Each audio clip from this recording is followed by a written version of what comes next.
Ngayon, pag-usapan naman natin yung sander.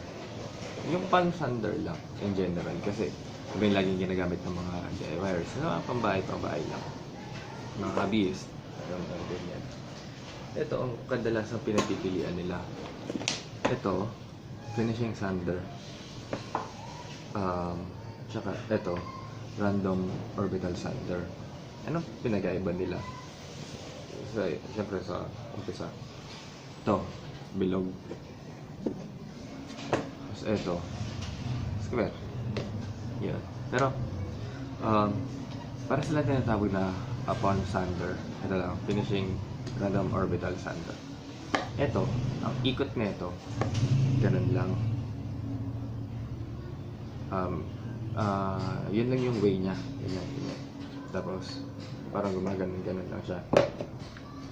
Ito naman, habang umiikot siya ng pagganon, yung pad niya, gumaganon-ganon pa. So, ang kakaiba nila, ito, minsan makikita kayo magkakaroon ng swirl marks. Ito, dahil random siya, habang umiikot na ganon, yung itong pad, gumaganon-ganon, na-eliminate yung swirl marks. Pero, minsan meron pa din, hindi naman lagi. Yan. Saan ba sila ginagamit? Ito, ginagamit namin ito kapag raw wood, tulad ng ito pa. Hindi pa siya nilalagyan ng finish or yun, pang primer. Halimbawa kung ito, pipinturhan man namin hanggang sa primer. Halimbawa, primer, tapos masilya, tapos primer ulit. Pagkatapos noon, dun sa process na yun, ito yung gagamitin namin. Kasi ito, ang bilis na itong makatanggal yung mga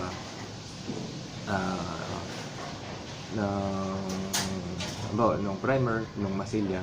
Ito, so, ang bilis na itong makatanggal. Ito naman, ginagamit namin kapag finishing na. Hence, the title na, ay yung tawag sa kanya, finishing sander. Kasi ito, hindi masyadong malakas yung ikot niya. Ang kadalasan dito, ang ginagamit namin na pad, starting na 240. Dito, pataas, 240, 360. Tapos, dito, starting namin, kadalasan kasi plywood, 120. 120 lang. Ito. Minsan lang kami mag 240 rito. Yun nga kasi puro plywood. Puro ganito. Yun.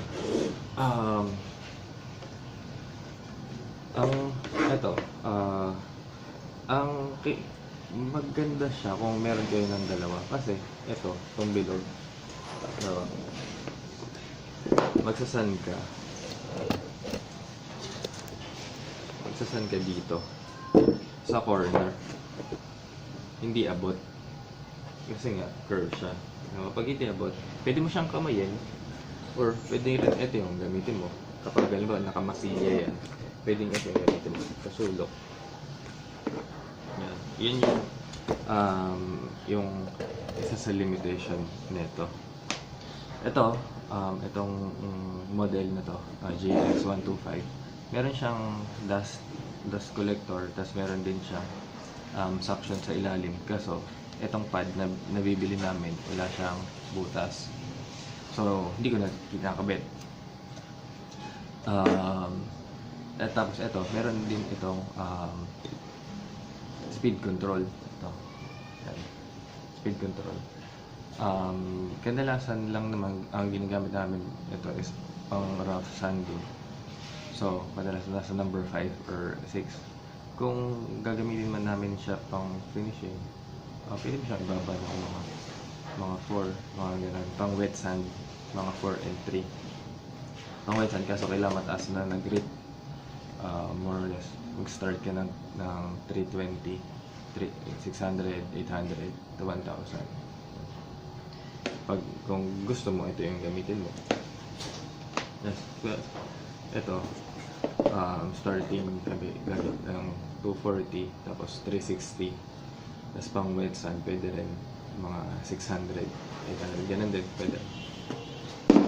din. Meron pang iba-ibang klaseng sander. Yung isa, merong ganito na medyo mahaba. Ang kasya kasi dito, 1/4 ng yung nabibili sa local hardware na liha. Ito, specialized kasi meron siyang velcro. Ayan. Ayan. Kaya, ito, isang pad is 15 pesos or 18 pesos. Pero, matagal siyang mapudpud. Siguro sa isang ganito, katumbas, more or less mga dalawang full nung ganito. Doon sa experience namin ha. Ewan ko lang sa inyo. Paano siya niya ginagamit. Tapos, meron pang isa, belt sander. Yung belt sander naman, ginagamit yun sa mga hardwood. Kung gusto nyong maraming makukuhang kahoy. Minsan pwede rin yung ginagamit din yun pang pantay. Kaso, mahirap. Kung gamay nyo na, yun, madali na yun para sa inyo. Pero, kung starting pa lang naman, masyado siyang madaming kumain ng kahoy. Kaya, ayan. So, eto, finishing. Tapos,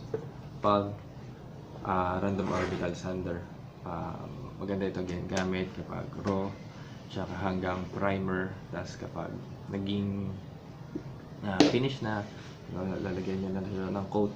Ito na ang ginagamit namin. Okay. Good luck.